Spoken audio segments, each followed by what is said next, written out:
Compañeras, compañeros, camaradas, todas, todos, bienvenidas una vez más aquí como pez en el agua, este espacio en la 4TV, donde conversamos de todo un poco, con todos, con todas, con todes un poco, para conocer quiénes somos los que habitamos este planeta y qué punto de vista tenemos con respecto a lo que pasa en el mundo.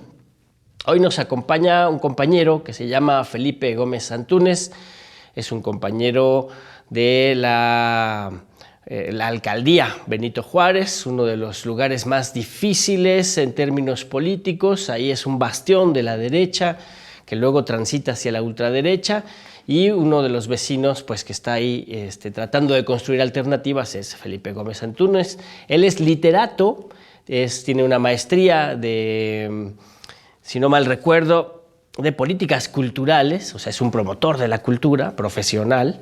Pero tiene una historia muy interesante porque también tiene formación como químico, y eso nos va a platicar Felipe. ¿Cómo estás? Hola, Molay, pues con mucho gusto de estar aquí contigo y pues con la gente que nos ve y nos escucha, y pues aquí a sus órdenes para platicarles un poco de mi trayectoria y de mis ideas. Perfecto, las ideas son muy importantes, pero la historia es muy, muy importante también porque investigando sobre ti, nos encontramos con eso, ¿no? Inicias tu formación profesional de alguna manera en la química. Así es. Tiene que ver mucho con la historia familiar. Mi padre es químico e investigador desde hace muchos años en la Universidad Nacional Autónoma de México, que pues precisamente esa trayectoria o esa historia familiar me hace saber cuál es la situación, de cierta forma, de la universidad, que bueno, que muy pronto parece que ya publicó la Junta de Gobierno la convocatoria para la elección, o que está pronto, que el 21 de agosto parece que va a publicar la convocatoria para la elección de rector, que es algo de lo que hay que estar pues muy, muy atentos y muy pendientes, ¿no? Por ahí la campaña de Cambiemos la UNAM ya. Pero bueno, estudié por predisposición familiar y por un gusto genuino, estudié un par de años ingeniería química. De repente llegó el momento de cálculo diferencial de 3 variables, cuando noté que pues yo no tenía esta capacidad de proyectar en el espacio 3 variables, darle una forma. Me acuerdo que estábamos sentados en uno de los auditorios de la Facultad de Química, y de repente mis compañeros veían una ecuación de 3 variables y decían, no, pues sí, yo veo un conejo proyectándolo mentalmente, y yo de repente decía, no, pues yo no veo nada, ¿no? Entonces, de repente dije, bueno, no, creo que el cálculo y la física dura y pura no es tanto lo mío, y al mismo tiempo también ya había tenido una formación literaria desde muy joven, también que ver con el ámbito familiar, con una promoción en la familia, que sabemos hoy por día que es quizás el ámbito donde la lectura se puede promover a mayor nivel, con mayor profundidad, es en el ámbito familiar, en casa. Entonces, en casa siempre se fomentó la lectura. Entonces ya había yo, al mismo tiempo que estaba empezando a estudiar ingeniería química, pues a tener una formación como lector, y con ciertos dejos de querer también yo mismo crear mis propias obras literarias. Entonces estudiaba ingeniería química, al mismo tiempo surgió una escuela de escritura creativa, la Escuela Dinámica de Escritores de Mario Bellatín, y yo pues vi la convocatoria, me inscribí, formé parte de la primera generación de esa escuela dinámica de escritura, que estaba en la Casa de Refugio Citlaltépetl, y pues combinando la química y la escritura creativa, de repente pues me fui más hacia la literatura, y en algún momento dejé el cálculo diferencial de 3 variables y me cambié pues de una esquina de CEU a la otra esquina, la Facultad de Filosofía y Letras, para estudiar lengua y literatura modernas inglesas, conocida popularmente como letras inglesas. Y ahí pues también surge mi interés por pues promover la creación literaria, sobre todo de escritores y escritoras jóvenes, mexicanas y mexicanos, que no tenían un espacio, y que bueno, hoy sabemos que la falta de espacio es casi una constante en el sector, y que se trabaja mucho hoy en día y en la Cuarta Transformación en ese sentido. Hay quienes dicen que no y tienen su crítica del sector cultural, que se ha reducido todo. Yo por ahí les pido que echen un ojo al programa de cultura comunitaria y los semilleros creativos. Yo aventuro, compañero Molay, que incluso va a ser de esos factores que no medimos hoy cuantitativamente, porque no son tan medibles cuantitativamente. Pero el hecho de llegar a una comunidad y decir, a ver, ¿qué se ofrece por aquí? ¿Cuáles son las necesidades, los requerimientos en términos de infraestructura artística y cultural, de proveeduría de servicios de este tipo? Y se organizan, pues, talleres de teatro comunitario, círculos de lectura, que los propios artistas, los creadores, artesanos, artesanas compartan sus labores, gastronomía, lo que sea, ¿no? La amplitud de la cultura.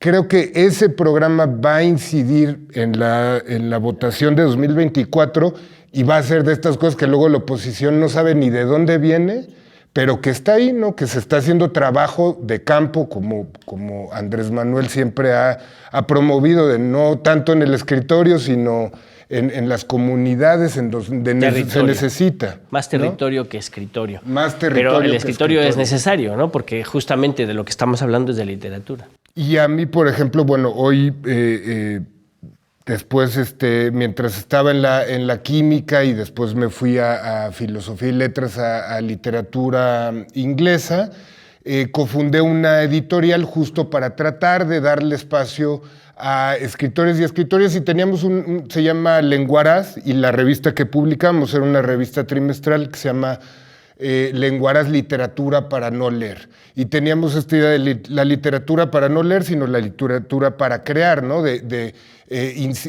textos que provocaran a otro a escribir. Y sobre todo buscábamos incluir voces que no fueran, digamos, el típico o la típica escritora o escritor, sino, digamos, nuestro anhelo un poco utópico era pues publicar el cuento del taquero que escribe, el cuento de la ama de casa, sea lo que se entienda como se entienda eso hoy, el de la trabajadora doméstica, del chofer, de oficios no normalmente relacionados con la creación literaria, pero que nosotros sabíamos que había un interés de la escritura y que no tenía que ver necesariamente con los estudiantes de la facultad o los estudiantes universitarios o el sector académico, sino con la población en general, ¿no? Que había que fomentar la escritura creativa. ¿Cómo les fue con eso? Pues creo que muy bien, viéndolo en retrospectiva, digo personalmente, lo cual es totalmente subjetivo, pero es una de las experiencias más fructíferas y formativas. O sea, ¿sí lograron encontrar textos de compañeras, compañeros que no se dedican a la literatura, que están en otros oficios, que de repente escriben algo? ¿Sí lograron encontrar? Sí, lo logramos, no completamente, y al final sí terminamos publicando pues, los textos de las compañeras y los compañeros de la universidad, lo cual no está mal, y la verdad es que pues no era nuestro interés, pero pues hoy en día muchas y muchos de los que escribieron en Lenguaraz pues hoy publican regularmente. Sabemos que el sector editorial pues tiene sus tremendos bemoles hoy en día, ¿no? La labor, por ejemplo, hoy, por ponerlo en el debate actual, la CANIEM en el debate, por ejemplo, de la cultura, de los derechos de autor, confrontando con la libre circulación de las ideas y el conocimiento, es decir, la CANIEM pues hoy representa una posición de oposición a los libros de texto gratuito, a muchas cosas que buscamos con la transformación, y pienso que por ahí la transformación tiene que ver también con esto de que tú puedes ser escritor, tú puedes ser escritora, y no necesariamente el enfoque de antes de, ya eres escritor, entonces pues busca el apoyo, no sé qué. ¿No? Se me ocurren muchas preguntas, pero yo quisiera regresar al origen. ¿Y cuáles son los libros que marcaron tu vida? Así tipo pregunta de la feria del libro. Pues soy muy malo para responder esa pregunta, pero bueno. ¿O cuál es, de pequeño, cuál fue los primeros que tú leíste que te gustaron, que te atrajeron? Bueno, cuando empecé a leer fue un poco por esta cuestión familiar, y en casa pues mi padre a mi hermana y a mí nos dijo, a ver, quieren gozar sus derechos, pues tienen obligaciones. Y entre las obligaciones de esta casa es que aquí no va a haber gente que no lea, ¿no? Tienen que leer, es importantísimo que lean. Y entonces lo ejecutó, digamos, como en una política familiar muy clara, que era, bueno, pues quieres permisos para salir, pues tienes que presentar una síntesis, un resumen de alguna lectura, una al mes, ¿no? Y y pues hubo reticencias, no sé qué, pero bueno, había libros en casa. ¿A qué edad empezaron a hacer los resúmenes? Creo que yo, si no mal recuerdo, tendría 12. Creo que fue en primero de secundaria o segundo de secundaria. Tomen nota, ahí en casita, tomen nota. Y recuerdo pues que había libros en casa, eso siempre ha habido libros en casa, y entonces en casa de mis padres, de mi madre y de mi padre, y pues yo tomé Crónica de una muerte anunciada. Y pues me encantó, ¿no? O sea, me transformó, me hizo ir por el siguiente, y pues por ahí me fui, creo que como muchos de nuestra generación, no lo sé, aventuro que con el boom latinoamericano, ¿no? Entonces, pues me seguí con García Márquez, algo de Vargas Llosa, Carpentier, y por ahí empecé, ¿no? Ya después, pues yo tuve una formación primaria, secundaria, o sea, de nivel básico y medio superior bilingüe, entonces también empecé a desarrollar interés por autores de lengua inglesa y pues a empezar a leerlos en la lengua original, de los escritos originales, y por eso fue por lo que opté al final por lengua y literatura modernas inglesas, ya a nivel licenciatura. Ya. Y luego, en la Fundación de Lenguaraz, ustedes han publicado obra de autores mexicanos y funcionó como editorial, pero además publican textos latinoamericanos, ¿no? Funcionó como editorial y publicamos algunos libros de poesía y algunos libros de narrativa, principalmente de autores mexicanas y mexicanos, pero de repente hicimos una convocatoria de premio de poesía y de premio de narrativa y la hicimos a nivel habla hispana, ¿no? Entonces, si no mal recuerdo, fue un ecuatoriano que ganó el primer concurso de narrativa y ya después dejamos de publicar. Y destaco quizás la razón, o bueno, lo que yo después reflexioné que era la razón para dejar de publicar. Nosotros como Lenguaraz publicábamos la revista trimestralmente y había una de las famosas becas del FONCA, que era el estímulo a la publicación de revistas independientes, Edmundo Valadez. Nosotros ganamos esa convocatoria en 4 ocasiones. Bueno, la ganabas una y luego podías repetir un ciclo. Entonces yo recuerdo que en ese momento, pues, este estímulo a la creación nos permitía solventar, como digamos que alrededor, yo calculo que del 70, a lo mejor entre el 60 y el 80% del costo de impresión, ¿no? Y bueno, eso me llevó a mis primeras reflexiones muy rudimentarias en términos de política cultural. Y yo decía, pues está muy padre este estímulo, pero pues si no hay lectores, si no hay un mercado, si yo no puedo pagar a los autores, pagarme a mí mismo por mi labor, porque pues casi prácticamente, o bueno, creo que prácticamente todos los años que dediqué en esa primera etapa de Lenguaraz, pues no había remuneración e incluso pues yo tenía esta, digamos, como, no sé si falla, pero porque creo que es muy común, en donde no consideras tu labor como un costo de la empresa, ¿no? Del emprendimiento por amor al cultural, ¿no? Lo haces por amor al arte. Pero, y está bien hacerlo por amor al arte siempre que en un cuadernito pongas, pues trabajé X, Y horas y pues considero que se me debería pagar lo que cada quien considere, pero contemplarlo. Eso es una recomendación que luego hago a alumnas y alumnos, ¿no? Que contemplen todos esos gastos en su lista, aunque no los vayan a pagar, pero que tengan más o menos una magnitud, que conozcan una magnitud del costo del emprendimiento que están realizando. Pero bueno, en ese momento dije, bueno, pues nos alcanza para la imprenta, pero pues no es suficiente. Y el día que yo no tenga la beca, pues dejo de crear, ¿no? que no ocurrió necesariamente así porque pues le echábamos muchas ganas, entonces a pesar de que tenías que descansar un tiempo y pues que publicamos 10 años, entonces en realidad fueron 4 con apoyo, entonces hubo muchos otros años que pues la verdad es que los primeros, de hecho el primer número lo sacamos pues de una fiesta. Hicimos una fiesta, invitamos y había gente que nos decía, no, pues ustedes son mejores para hacer fiestas que para hacer literatura, Fíjate, ¿no? Que no era cierto, pero bueno, hacíamos fiestas y de ahí sacábamos recursos para publicar en lenguas. Entonces, pero bueno, ahí fue cuando empecé a decir, oye, pues es que política cultural y empecé a interesarme por la política cultural para algunos años después de terminar la licenciatura en letras inglesas, ya decidirme a estudiar una maestría en políticas culturales y ya el estudio de las políticas culturales me llevó mis intereses académicos más hacia, lo voy a cifrar así, al asunto indígena en México, ¿no?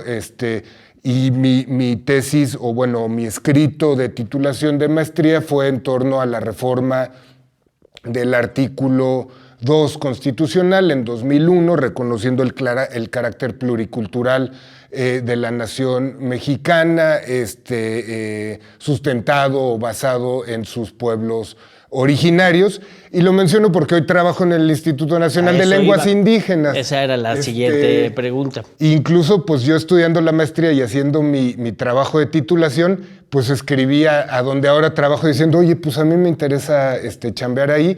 Y muchos años después, más de 10 años después, pues terminé con esta oportunidad que hoy estoy disfrutando en el Instituto Nacional de Lenguas Indígenas. Ahora, ahí en el Instituto Nacional de Lenguas Indígenas, INALI, estás en un área donde se dedican a las publicaciones, se dedican a la difusión cultural. ¿Cuál es el trabajo que están desarrollando? Sí, yo, mi formación, o cuando me preguntan, ¿cuál es tu oficio? Editor. Entonces, en el INALI trabajo como editor y me dedico a publicaciones y a distribución de las publicaciones.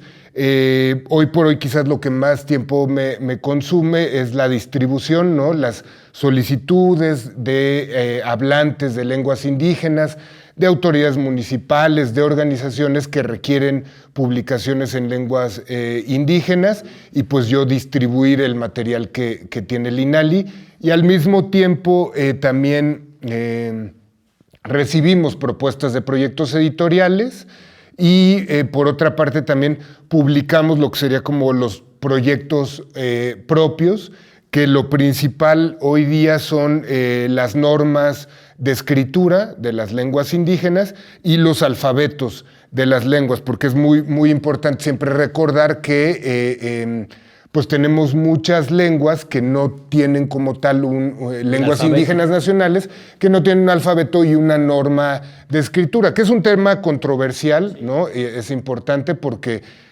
destacar que las normas de escritura pues están compuestas tipográficamente con el alfabeto romano, ¿no? Que todos. Tendría que necesariamente ser así, pero hoy en una situación de, pues hay que calificarla así de emergencia, pues es a lo que se recurre ante los tiempos que te implicaría el desarrollo y los recursos de tipografías específicas para lenguas y lo que eso implicaría también ya para la traducción, ¿no? Porque además, una tipografía propia de una lengua tendría que surgir del pueblo que la habla, ¿no?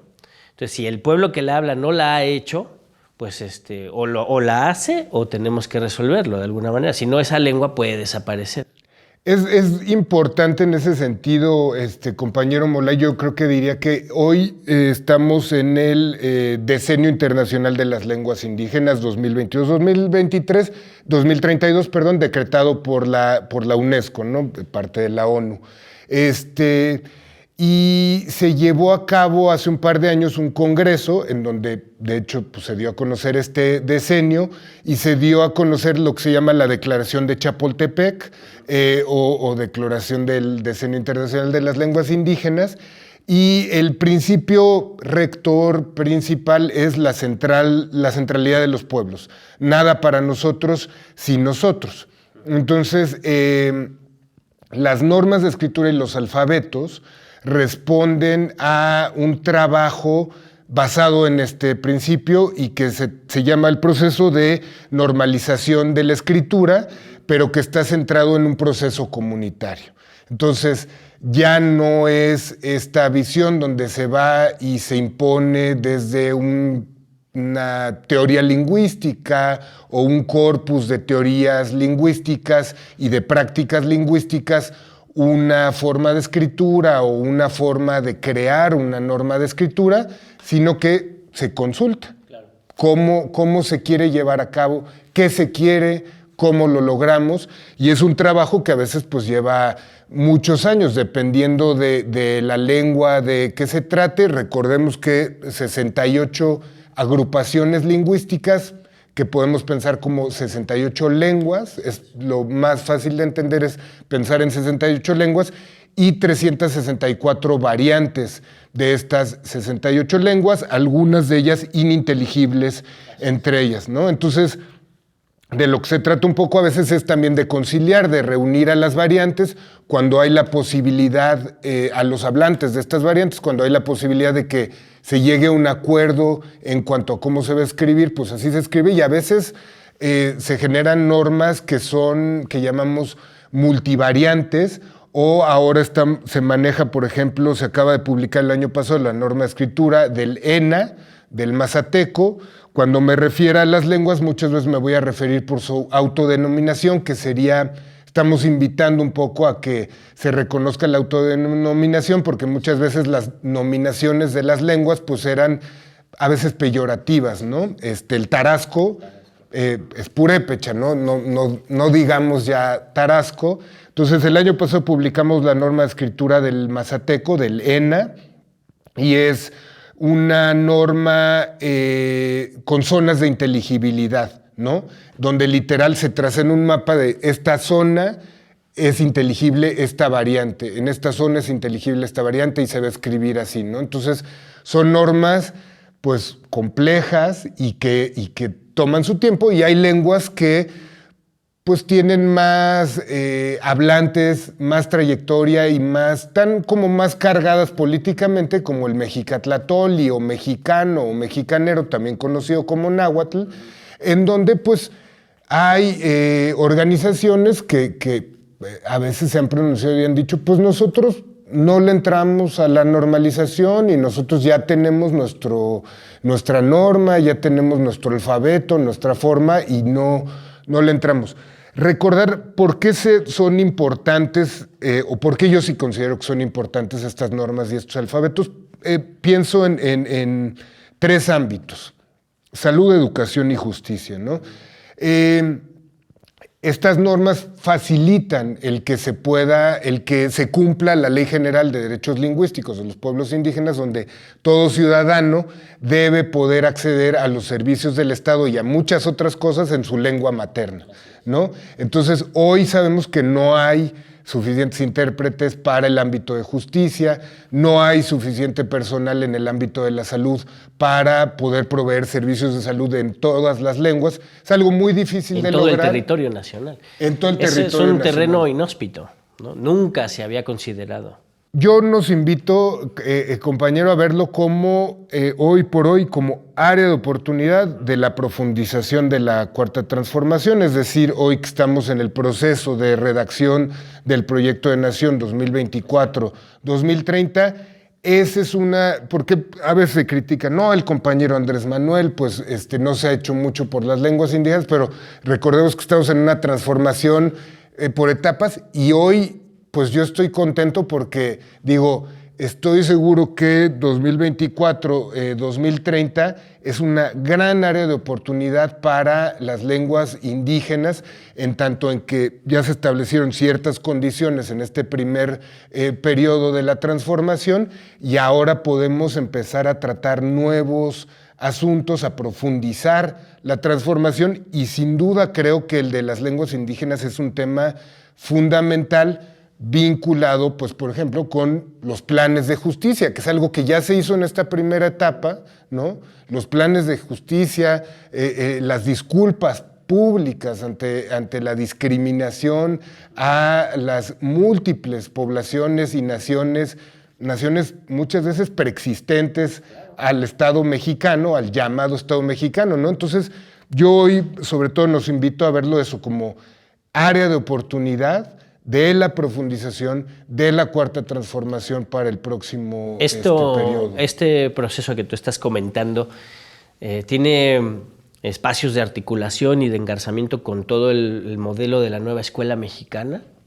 Muy, muy importante. Ahora ha surgido afortunadamente en el debate público. Aprovechar quizás la oportunidad para agradecer al compañero Marx Arriaga, que sin duda ha realizado una labor, él y por supuesto los equipos, ¿no? Porque si sabemos algo en la transformación es que somos grandes equipos de muchas personas conjugando esfuerzos, ¿no? Entonces, bueno, pues una de las figuras es el compañero Marx Arriaga, han puesto sobre la mesa del debate público este tema del multilingüismo y, bueno, del si se habla bien el español o no se habla bien, ¿no? Que pues, habemos muchos, ¿no? Que desde hace mucho tiempo, pues, la Real Academia Española de la Lengua, pues, ¿qué cosa es eso, ¿no? ¿Cómo podemos seguir subsistiendo con eso? Cuando, como explica la compañera Violeta, en múltiples ocasiones ha explicado la compañera Violeta cómo, pues en términos de académicos, lingüísticos, es algo que desde hace, por casi, pues, digo, si no es que cientos de años, por lo menos bastantes decenas de años, sabemos que tal cosa como hablar bien, pues no es algo que a la lingüística le importe, sino más bien registrar los usos de la lengua. Entonces, hoy afortunadamente, gracias a los nuevos libros de texto gratuito, que son una herramienta de la nueva escuela mexicana, está en el centro del debate el asunto del multilingüismo en México y la propia habla de las variantes del español, ¿no? De las variantes del español, que como las lenguas indígenas, pues tiene sus variantes, ¿no? Igual que cualquier lengua, nada más la magnitud del asunto es muy grande, 68 lenguas, 364 variantes. Pues es un asunto muy complejo, ¿no? Por eso te pregunto, porque tú nos presentas un escenario de un trabajo que se está desarrollando para profundizar en términos de igualdad, ¿no? De incorporación a la justicia, a la salud, a la educación, a millones de personas que hablan distinto, que tienen una cultura distinta, pero hay un sistema educativo, ¿no? Un sistema educativo enorme, ¿no? Con una burocracia monstruosa y con un rezago también en términos de estructura y en términos de formación que no es fácil superar. Hay ahorita una intención, ¿no? Ya hay una nueva escuela, hay una nueva propuesta programática y un material pedagógico que son los libros de texto. Pero eso se articula con todo el esfuerzo que ustedes están haciendo para lograr que el sistema educativo sea tan plural como es el pueblo abajo. O sea, sin duda, digamos, regreso como a lo de la oportunidad hacia 2024, ¿no? Digamos que se abrió el debate y hoy reconocemos la magnitud del asunto a tratar y entonces pues creo que lo natural será que se viertan esfuerzos y recursos, por ejemplo, a la Dirección General de Educación Indígena, Intercultural y Bilingüe de la CEP, al Instituto Nacional de los Pueblos Indígenas. Como decía la CENTE, escuela por escuela, zona por zona, ¿no? Porque cada escuela tiene su particularidad, su población, sus problemas, ¿no? Los docentes que están ahí son los que saben cómo resolverlos. El sistema, ahorita el modelo ya les da autonomía para que ellos asuman la responsabilidad. Creo que bueno, no sé cuándo se proyecta esta charla que estamos teniendo, compañero, pero bueno, hoy va a haber una conversación en el Instituto Nacional de Formación Política, donde van a estar Valeria Rebolledo y Carla Amote hablando sobre los libros de texto. Valeria sabe mucho de lenguas indígenas y de lingüística, entonces nos invito a seguir esta conversación porque podrá proveernos como de ideas para entender esta nueva escuela mexicana y este modelo que, por supuesto, tiene que ver con caso por caso y que pues es una labor titánica y que nos implica a muchas y a muchos seguir la lucha por la transformación, la cuarta transformación, porque requiere mucho tiempo para ejecutarse, ¿no? Es algo que se tiene que hacer y que se parece mucho al trabajo que se hace con las lenguas indígenas, donde no se puede imponer, sino se va a ese lugar. Y probablemente en la conversación de hoy surja esto, que es un reconocimiento que ya se ha hecho en las conferencias vespertinas sobre los libros texto gratuito, que es insistir en las docentes y los docentes, no muchas y muchos, no todas y todos, pero no van a tener que inventar todo. Muchas de ellas y de ellos, estos recursos ya los han desarrollado. Yo, digamos, he tenido la fortuna de leer textos donde yo sé que ya han desarrollado sus recursos y más bien el problema que tenían y el que padecían es que lo tenían que casar con el programa.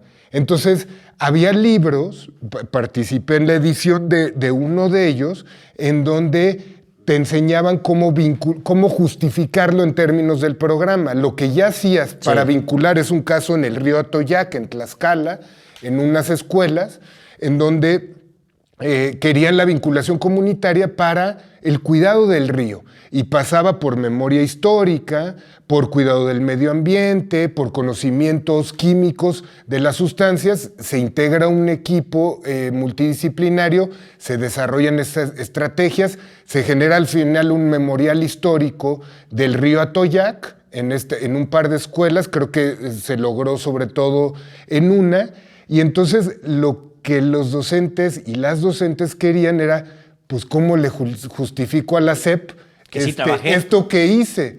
Que es valiosísimo para la comunidad, para la vida comunitaria. Vinculó adultos mayores con sus nietas y nietos que les pedían fotografías, relatos, que les contaran cómo era el río Atoyac antes de que el capitalismo lo hiciera una porquería. Entonces, son proyectos que ya se realizaban y son estrategias que las docentes y los docentes ya realizaban, pero que hoy realmente la SEP ofrece un marco para que realicen, para que ejecuten, para que se desarrollen, se desempeñen con autonomía. No van en muchos casos, no en todos, porque también se ha reconocido que hay quien iba a repasar el libro de texto, ¿no? Tal cual a pie juntillas, pero bueno, hay quienes desarrollaron estas estrategias reconociendo la realidad histórica, el momento histórico de la comunidad escolar. Ahí está. Pues muchas gracias, Felipe. No, pues gracias por la invitación. Una última pregunta, así nada más de pura provocación. ¿Tú cómo ves el comunismo en los libros de texto? Un poco apelando a esta forma tan interesante de poner un tema que estaba olvidado nuevamente en el centro de la discusión, que la derecha pues involuntariamente lo hace, pero pues yo veo a muchos chavitos, sobre todo en TikTok, chavitas de 15 años que son influencers, ¿no?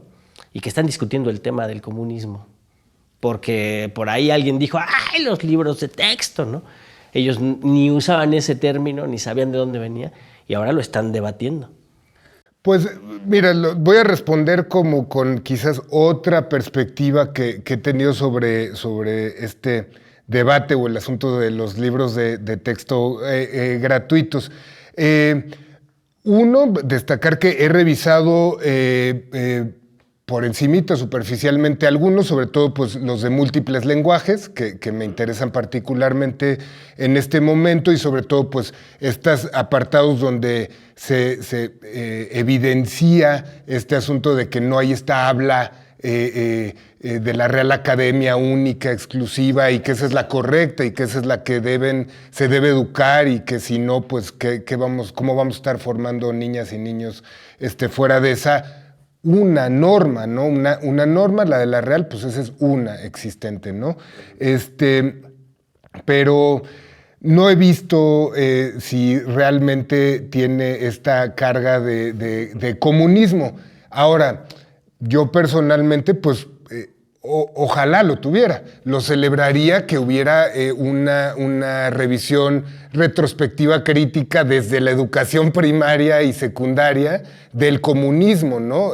Porque, bueno, está el planteamiento siempre de, pues al comunismo se le da una oportunidad y se descarta, y al capitalismo se le dan 70,000 oportunidades y siempre se puede mejorar. Y no, entonces, pues qué mejor que hacer una revisión retrospectiva sobre el comunismo y ver qué se podría rescatar de ahí. Pero yo más bien, digamos, desde una posición de izquierda, con intereses de profundizar y radicalizar el modelo de izquierda en México, rescato este asunto de los lenguajes y de las lenguas indígenas, porque en sí mismo es un área de oportunidad hacia la profundización de la Cuarta Transformación, o así lo veo yo, vinculado con un debate que a mí me parece muy importante y fundamental, y que me parece que es inevitable en los debates de la profundización de la Cuarta Transformación en el periodo por venir y en los periodos por venir, que es el de el reconocimiento de las autonomías de los pueblos, comunidades y naciones indígenas preexistentes al Estado mexicano, y que es un tema de nivel constitucional, que es un tema que, es decir, por decirlo como más sencillo, yo creo que este debate de las lenguas indígenas, de los pueblos indígenas, nos puede llevar a este debate que puede replantear realmente todo el modelo de cómo convivimos, cómo coexistimos, ¿no? Y mirar los caracoles, mirar las otras formas que ya se han venido haciendo. Hablábamos de lo que ya hacían los docentes, ¿no? Y los docentes, y que ahora tiene el respaldo. Bueno, pues lo que ya se viene haciendo de otras formas de autoorganización, de otras formas de autogestión, que está, por ejemplo, ahí, a veces lo hemos olvidado, el tema de la producción para el consumo, ¿no? Que también se ha arrancado y que quizás habría que profundizar, y que permite vislumbrar o ver una profundización de la Cuarta Transformación mucho más amplia, que nos haga imaginar lugares, por regresar a lenguas indígenas, como los que hoy pensamos como que llamamos paisaje lingüístico, que se trata en términos muy prácticos de decir, pues que yo salga a la calle y que el letrero de la calle esté en mi lengua materna, ¿no? Entonces, lo veo como nuevamente o que como tenga oportunidad. otro nombre, ¿no? Porque también los nombres de las calles dicen mucho. Otro nombre y en la lengua que corresponda. Hay municipios en nuestro país que se llaman Díaz Ordaz. Habría que repensar esos nombres, ¿no? Habría que repensar. Pero bueno, eso lo vemos en otra ocasión. Muchas gracias, Felipe. No, gracias, Molay, un gusto estar aquí contigo platicando.